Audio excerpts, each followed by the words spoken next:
mati. Giliran tuh ya. Ya. Mati. Ikutan main dong. Lah, caturnya kok nggak berantakan sih? Ya dong, ini kan papan catur ajaib, namanya Magneto.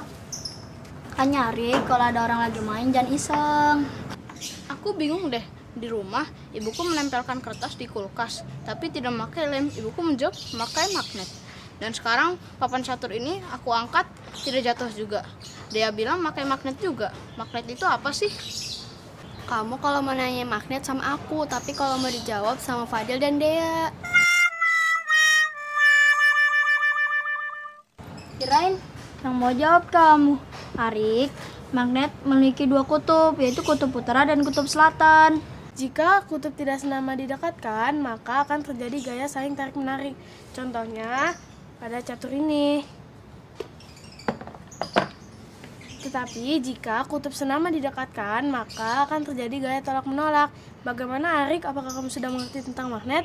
Oh, aku sudah mengerti sekarang tentang magnet.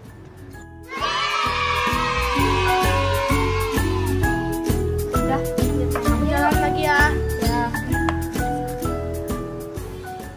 Halo Sobat X Science, senang sekali Kak Herman dapat berjumpa kembali dalam program kesayangan kita, X Science, Eksplorasi Sains. Sobat X Science, jika sebuah magnet kita potong terus-menerus, maka kita akan mendapatkan magnet-magnet kecil. Magnet-magnet kecil ini disebut sebagai magnet elementer, alias magnet domain, yang memiliki sifat dapat menarik beberapa benda. Tapi ada juga loh benda-benda yang tidak dapat ditarik oleh magnet. Nah, sekarang mari kita perhatikan perbedaan berikut ini. Magnet bisa menarik paku dan klip kertas. Namun, magnet tidak dapat menarik sendok plastik dan ranting. Paku dan klip kertas termasuk benda magnetis, sedangkan sendok plastik termasuk benda non-magnetis. Jadi, apa kesimpulannya? Kesimpulannya adalah benda magnetis adalah benda-benda yang dapat ditarik oleh magnet, sedangkan benda non-magnetis adalah benda-benda yang tidak dapat ditarik oleh magnet. Jadi begitu sobat. Sobat X Science, sekarang kita simak apa saja sih sifat-sifat magnet itu. Yang pertama, magnet menarik benda magnetis. Benda yang dapat ditarik oleh magnet disebut benda magnetis. Contohnya seperti paku, peniti, penjepit kertas. Sebaliknya, benda yang tidak dapat ditarik oleh magnet disebut benda non-magnetis, seperti kayu, kertas, dan batu.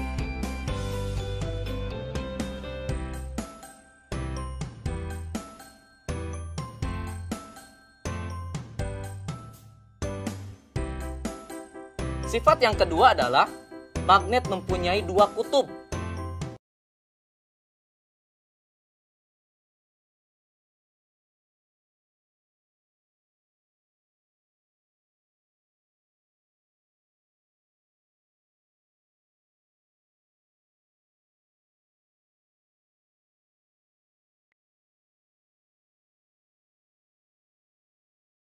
Biasanya disebut kutub utara dan kutub selatan.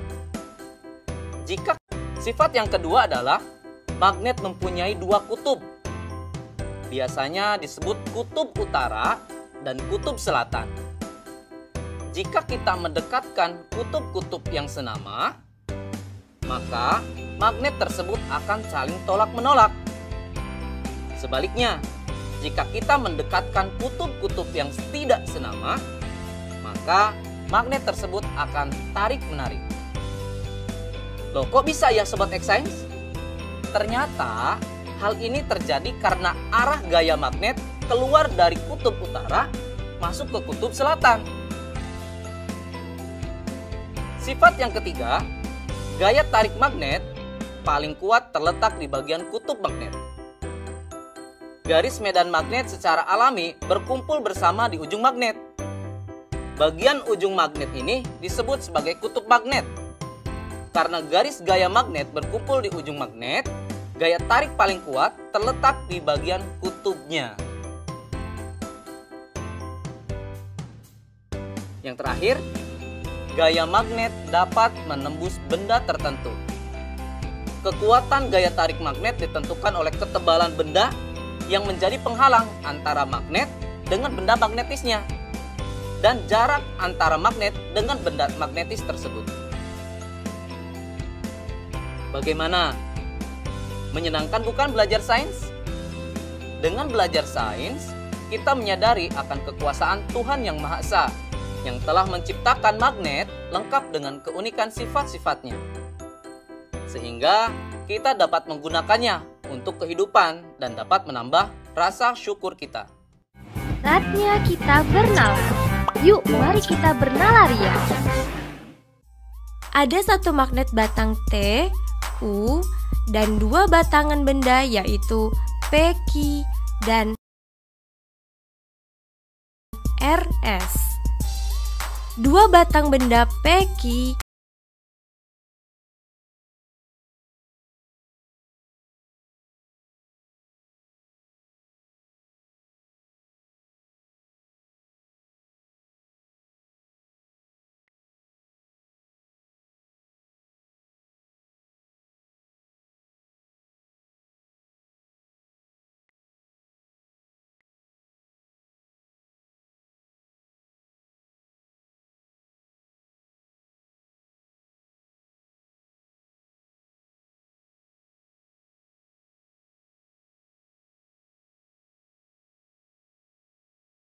dan RS didekatkan pada magnet TU. Hasilnya ditunjukkan pada tabel berikut ini.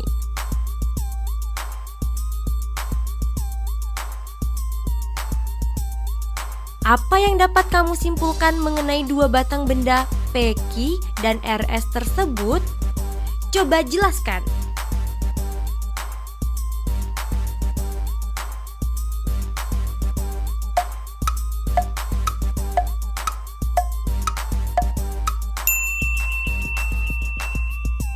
Yuk simak pembahasannya. PQ adalah magnet, sedangkan RS adalah benda magnetis. PQ adalah magnet karena ketika ujung P didekatkan dengan ujung T, terjadi saling tarik-menarik.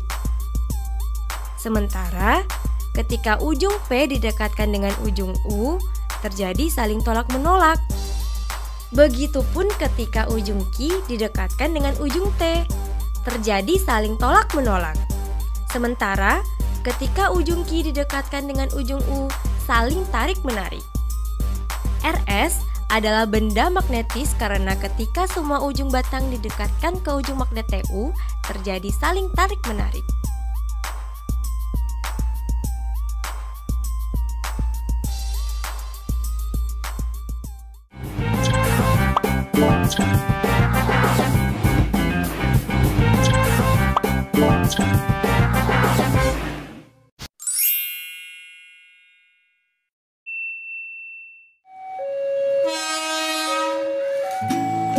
Halo Sobat X-Science, siapa di sini yang tidak tahu kereta api? Pasti udah pada tahu kan? Kereta api masih memanfaatkan roda dengan rel sebagai lintasannya, sehingga ketika kereta api melintas pasti akan menimbulkan kebisingan. Tapi apa jadinya ya jika laju pergerakan kereta api ini dipadukan dengan aplikasi dari sifat-sifat magnet? Apakah mungkin manfaat dan sifat-sifat magnet dan kereta api dapat disatukan? Bakal jadi apa ya? Penasaran kan? Yuk mari kita simak penjelasan narasumber berikut. Halo Sobat X-Science, kembali lagi dalam program kesayangan kita, X-Science, Eksplorasi Sains. Sobat X-Science, kalian tahu nggak sih apa itu kereta maglev? Dalam bahasa Indonesia, kereta maglev disebut dengan kereta levitasi magnetik atau sering juga disebut dengan kereta magnet. Seperti namanya, prinsip dari kereta magnet ini memanfaatkan gaya magnet untuk mengangkat kereta sampai mengambang alias melayang dan tidak menyentuh rel, sehingga gaya gesek dapat dikurangi. Selain itu, kereta ini juga memanfaatkan magnet sebagai kekuatan pendorongnya. Dengan kecilnya gaya gesek dan besarnya gaya dorong, Kereta ini mampu melaju dengan kecepatan sampai 600 km per jam. Jauh lebih cepat dari kereta biasanya. Luar biasa ya kekuatan magnet jika dimanfaatkan pada kereta. Nah, sekarang bagaimana jika diterapkan pada bidang yang lain ya? Saatnya kita seru-seruan bereksperimen dengan menggunakan magnet, yaitu pensil melayang. Loh, kok bisa pensil melayang? Pasti penasaran bukan? Yuk kita mulai. Terima kasih Kak Herman. Alat dan bahan yang dibutuhkan pada eksperimen ini adalah sebagai berikut. Pensil, magnet berbentuk ring, karet alas. Langkah-langkahnya adalah sebagai berikut. Tempatkan 4 magnet berbentuk ring pada kasur karet. Upayakan kutub yang menghadap ke permukaan senama dengan kutub magnet yang dipasang nantinya pada pensil. Masukkan 2 ring magnet pada pensil.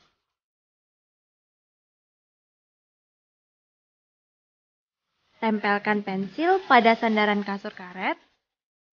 Seketika pensil melayang. Nah, kok bisa sih? Sekarang, mari kita amati yang terjadi. Wah, pensilnya melayang. Seru sekali ya, sobat.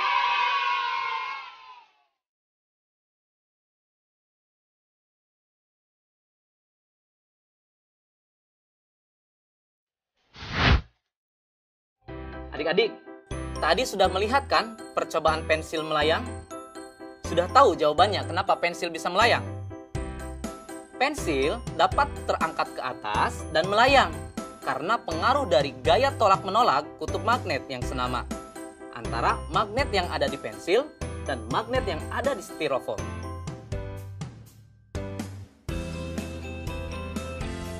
Nah, sekarang selamat mencoba di rumah ya. Sampai jumpa di eksplorasi sains berikutnya.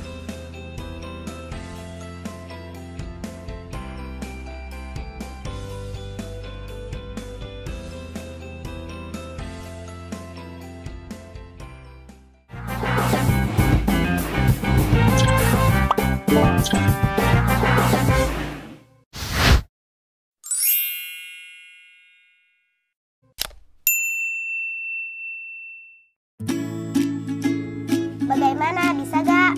Bisa dong, caranya kita gabungkan kabel ini ke bohlam. Lalu kita hubungkan ujung kabel yang lain ke bawah baterai.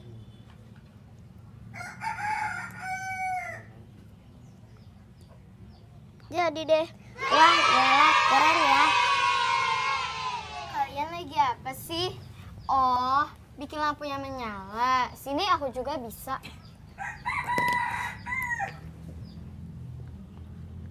Lihat ya. Simsalabim, menyala. Lah, kok tidak menyala? Pantas kau lupa.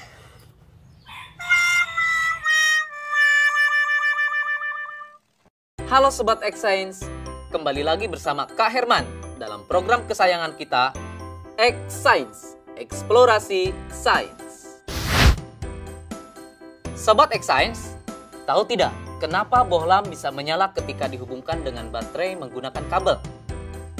Itu karena ada arus listrik yang mengalir. Nah, arus listrik itu mengalir dari kutub positif ke kutub negatif, atau dari tegangan yang lebih tinggi ke tegangan yang lebih rendah. Bagaimana ya dengan larutan? Bisa tidak menghantarkan listrik? Baik adik-adik, kita buktikan yuk dengan eksperimen. Sobat X-Science, eksperimen kita kali ini adalah percobaan larutan elektrolit dan non-elektrolit. Alat dan bahan yang dibutuhkan dalam eksperimen ini yaitu toolkit listrik yang berisi gauge meter, aquades, air garam, dan air asam jawa. Setelah semua alat dan bahan tersedia, maka langkah selanjutnya, masukkan ujung kabel ke larutan aquades, lalu amati jarum pada meteran alat atau disebut gauge meter. tidak bergerak. Setelah itu, ulangi proses kegiatan dengan menggunakan larutan air garam dan larutan asam jawa. Perhatikan pergerakan jarum pada gauge-meter.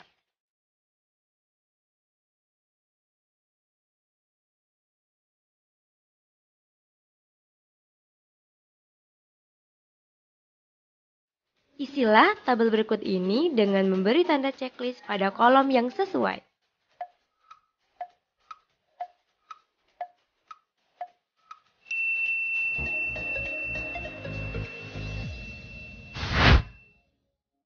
Sobat X-Science, sekarang kita simak ya penjelasan hasil eksperimennya. Ternyata ada dua macam larutan berdasarkan kemampuannya dalam menghantarkan arus listrik. Larutan yang tidak menghantarkan arus listrik disebut larutan non-elektrolit. Sementara larutan yang bisa menghantarkan arus listrik disebut larutan elektrolit. Kok bisa demikian ya adik-adik? Begini, kakak jelasin ya. Larutan non-elektrolit tidak dapat menghantarkan arus listrik karena di dalamnya tidak ada ion. Contohnya air Aquades atau air murni.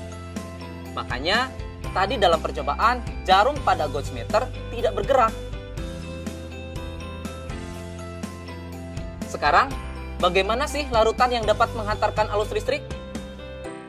Larutan elektrolit terbentuk dari terlarutnya senyawa elektrolit dalam peralut air, di mana senyawa itu terurai sempurna membentuk ion positif atau disebut kation dan ion negatif atau disebut anion.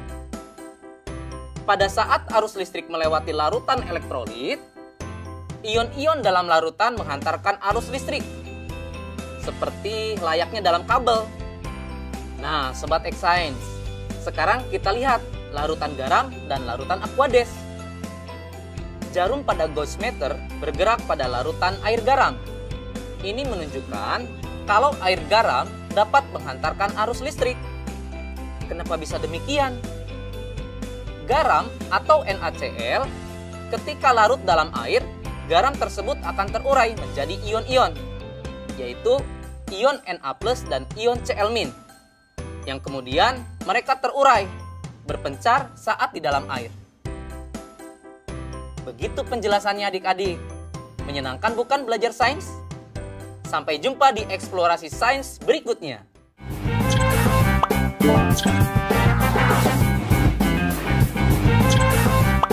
Thank you.